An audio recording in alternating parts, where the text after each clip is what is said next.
this episode of Honda Street Garage, we're going to walk you step by step on how to do an Integra Japanese front-end conversion. Okay. Cut the music. Thank you. Now let's get something a little bit more appropriate. Thank you, Mr. Kashi. That's just a mistake on the screen. Anyway, we're doing this on a 4-door Integra because it's a nice car overall. Good engine, good interior. The front is just ruined. So we're going to change it. But the question is why? Because it's going to the paint shop soon. We might as well do it before it goes to paint.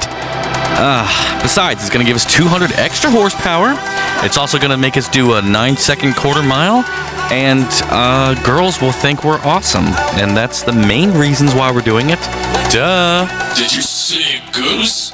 Why don't we just start talking about the tools we're going to need to get this done? First of all, you're going to need an actual front end.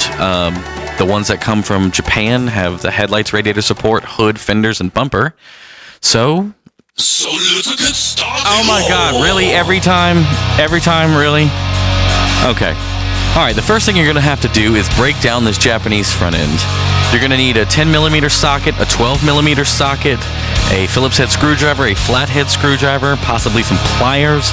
The main thing is to be careful while you're taking everything apart. Obviously, try not to bend or break anything. And mostly stay organized. Put the bolts back where you pull them out so that way you can keep track of, where they're at and stuff. The reason why you want to break down the Japanese front end first is because you don't want to start breaking down your car and be stuck if something goes wrong like a moron. Okay, so the main thing that we got to do is get the radiator support by itself. We also have to drill off the rails that came on the original car.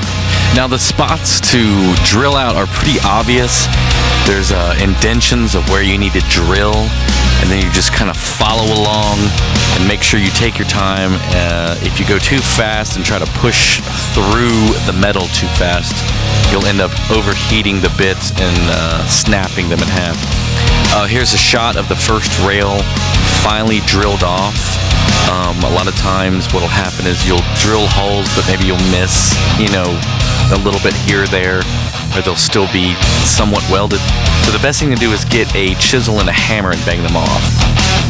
Now, when you get to this point when one rail is drilled off and you're about to start the next one, you have to be careful because radiator supports aren't really that strong.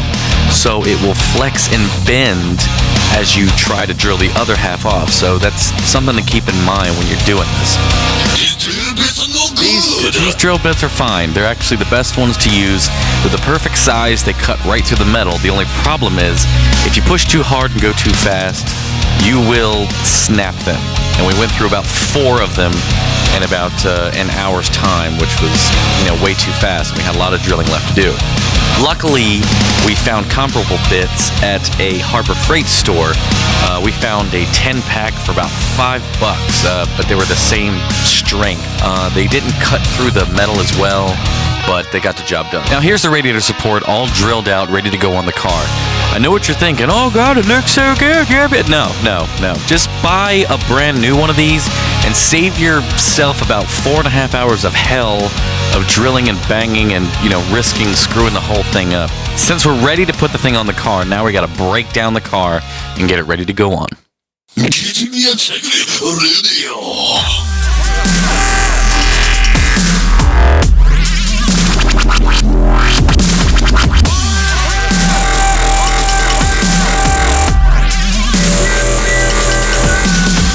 Alright, clearly these are shots of us breaking down the whole front of the car. Get the bumper off, the fenders off, the hood off, the headlights out, get rid of them, do whatever you want, sell them to a friend, light them on fire. Light them on fire! Okay, yeah, we didn't really light them on fire, but we just, we tossed them in the trash. We didn't need them anymore. We're all wrecked. Okay, we got to get this radiator support off.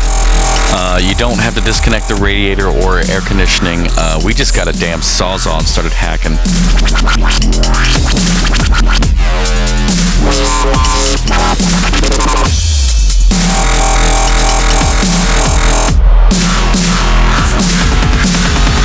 And now we start yanking.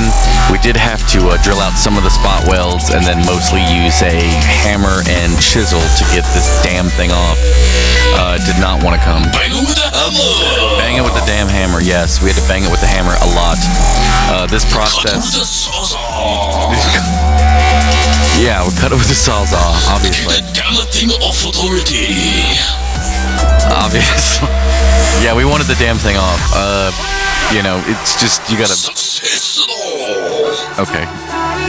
Success. And this is what it looks like when you finally get it off. And the parts we're gonna put on, and a shot of the parts that we have taken off. And now we're going to start reassembling the car, but before you do that, I would definitely suggest taking a lunch or drinking a beer. Put the radiator support on the Yes, car. put the radiator support on the car. Jesus. Alright, basically when you do this, you mount it up, get it, you know, pretty close to where you think it should be, and then you mount it with 4 bolts, 2 on each side, that came from where the original bumper was on the car. You kind of shimmy and you'll notice, you know, how high or low it'll be. Now keep in mind not to flex the radiator support too much. Once you get the bolts in, you can kind of mount the radiator and start bolting everything up to that. Now here's a shot with one of the bolts in that holds the radiator support on the car. Now the great thing is that these radiator supports have mounting tabs for the fenders, so at this point you want to put the fenders on and it'll help you line everything up. From there, put the hood on, then the headlights, and kind of shimmy and find where everything goes.